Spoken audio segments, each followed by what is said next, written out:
बिस्मिल्लाहिर्रहमानिर्रहीम। अस्सलाम वालेकुम। Welcome to innovative cooking and baking channel. This is Nadia Parvez.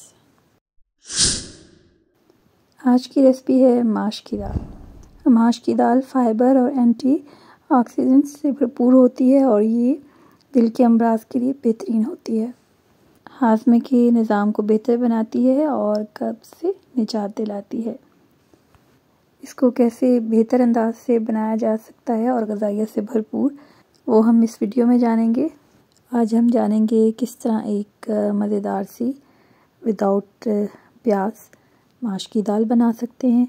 तो चलते हैं रेसिपी की जानिब।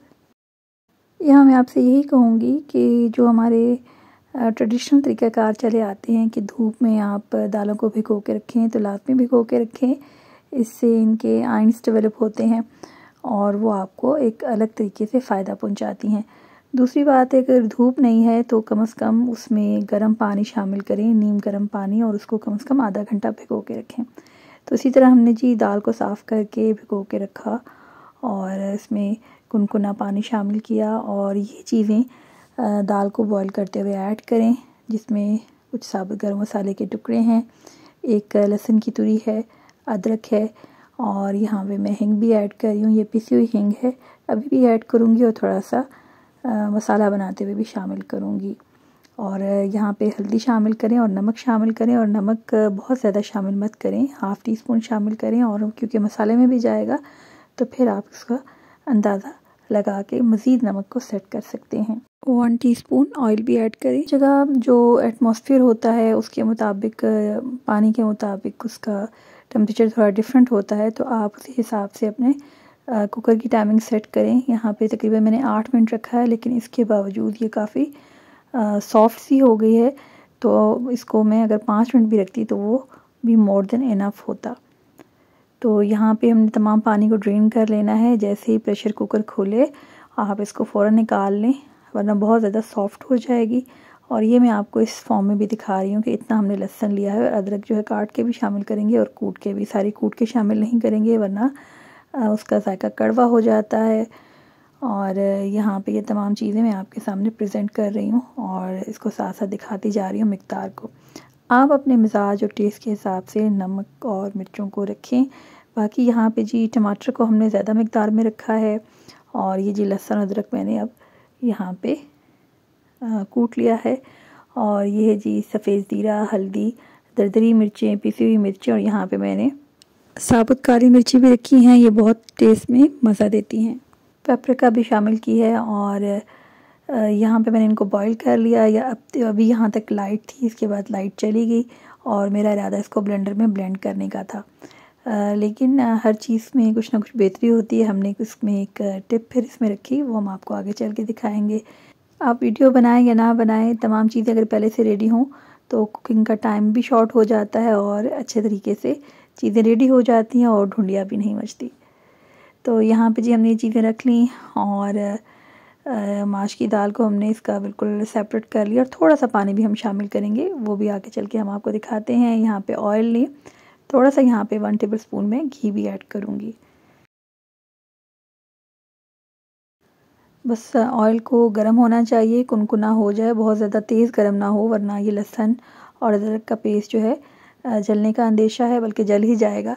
तो आपने अब यहाँ पे मैंने घी शामिल कर दिया है और इस वक्त लाइट नहीं है, और हत्तल इम्कान हम यहाँ पे इसको ब्राइट कर रहे हैं। अच्छा, यहाँ पे जी ये तमाम हम नमक, मिर्चें, हल्दी और सफ़ेद ज़ीरा, खुश धनिया ऐड कर देंगे और इसको भूनेंगे हल्का हल्का पानी के छिड़काव के साथ। ये मोटी वाली जो सुर्ख मिर्चें हैं, ये आप थोड़ा सा बॉईल के टाइम भी शामिल करें और कुछ इस वक्त भी शामिल करें। इनका बहुत ही ज़बरदस्त सा अपना एक टेस्ट होता है।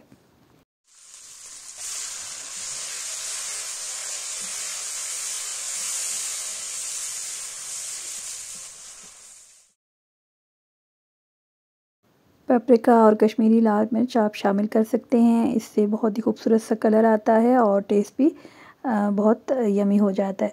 तो ये है जी वो टिप।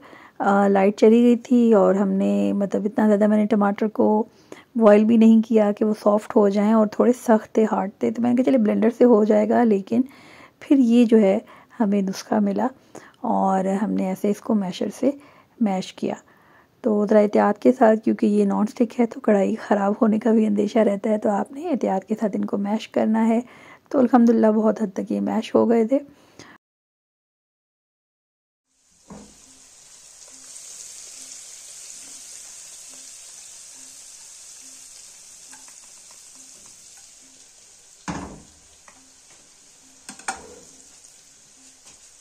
और ये है एक ख़ास टिप कि आपने ऑयल को पहले से निथार लेना है। ऑयल यहाँ पे मैंने थोड़ा कम मिक़दार में शामिल किया है, लेकिन अगर आपने होटल वाली दाल बनानी है तो ऑयल काफ़ी मिक़दार में लेंगे। इसको आप ट्रिपल टाइम कर लीजिएगा। तो यहाँ पे मज़ीद हींग ऐड कर रही हूँ। बॉयल यहाँ पे मैंने माश की दाल शामिल कर दी है। और वही बात है कि ये थोड़ी नॉर्मली ये कभी 8 मिनट भी लेती है, 12 भी लेती है, और आज इसने जी 5 मिनट में ही काम तमाम कर दिया। तो ये जो थोड़ा सा मतलब ऑयल को पहले निकाल लें, और वैसे इसका जो पानी है बादी है, पहले जो लोग होते थे इसको बिल्कुल ही ड्रेन आउट कर देते थे, लेकिन इसमें समझदारी है कि इसमें 2-3 जो टेबल स्पून हैं आप इसके पानी के शामिल करें और ढक दें, तो ये बहुत ही मज़े का टेस्ट देती है। ये मैंने यहाँ पे आपको दिखाया जी। आप अगर मज़ीद को टेस्ट को इन्हेंस करना चाहे तो यहाँ पे ये कनोट्स के क्यूब भी शामिल कर सकते हैं और चिकन पाउडर भी शामिल कर सकते हैं। It's up to you. मैंने शामिल नहीं किया, लेकिन मैंने आपके लिए आइडिया रखा। आखिर पे आप हरी मिर्चें गार्निश करें और हाफ़ ऑयल ऐड कर दें। और यहाँ पे मैंने पिसा हुआ गरम मसाला और ब्लैक पेपर दरदरी शामिल की है। यहाँ पे थोड़ा सा आप शामिल करेंगे अदरक जूलियन कटिंग में, और साथ ही हरा धनिया। तो यहाँ पे जो हम इसे प्रेजेंट करेंगे, और जो बाकी ऑयल है आप इसके ऊपर यहाँ पे ऐड कर देंगे। यहाँ पे जी अम्मी का मूड था मूलियों का सालन खाने का, तो वो भी हमने साथ में फ्राइंग पैन में थोड़ा रेडी किया। तो ये मूलियों की सब्ज़ी थी, और जी बस इसे हम प्रेजेंट कर रहे थे। आप भी गरम गरम चपातियाँ बनाएं और उसके साथ जी इसको एंजॉय करें। उम्मीद है आज की वीडियो आपको अच्छी लगी होगी और आप इसे लाजमी ट्राई करेंगे। तो अपना फ़ीडबैक ज़रूर दीजिएगा। आज की प्यारी सी बात, असल रिश्ते एहसास के रिश्ते होते हैं। इन्हीं से आपको अपनों और परायों की पहचान होती है। यही वो हकीकत है जो कि हम उन लम्हात में जान पाते हैं जब हम किसी मुश्किल में या परेशानी में या हम पे कोई गम आता है। तभी हमें अंदाज़ा होता है कि रिश्ते की असल हकीकत तो एहसास है, मुरव्वत है, लिहाज है। मिलेंगे जल्दी नेक्स्ट वीडियो में। तब तक अल्लाह निगहबान।